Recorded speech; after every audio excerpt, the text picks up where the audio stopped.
Ken's reaction to Josh and Pablo shout out.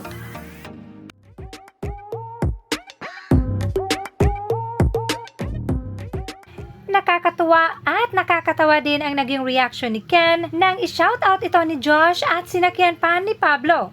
Kitang-kita kay Ken na kung pwede palang itong magtago ay gagawin na niya. Nahihiya ang ating rockstar at tila ba ay pinipigilan pa nito ang ngiti pero hindi rin nakayanan. Pero yung syempre yung mga kapatid namin, ay! Alam mo, gusto yung kapatid, natulong ko yung sa dito eh. Masa yung katago?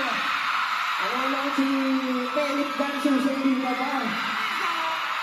Tony, Kel, shout out sa'yo. Dapat sumama ka na dito eh. Tatlo na tayo eh.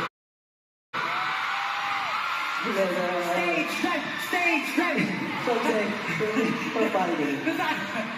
Pero ayun po, maraming salamat. Ibigay ko muna ang stage, syempre, kay Butata.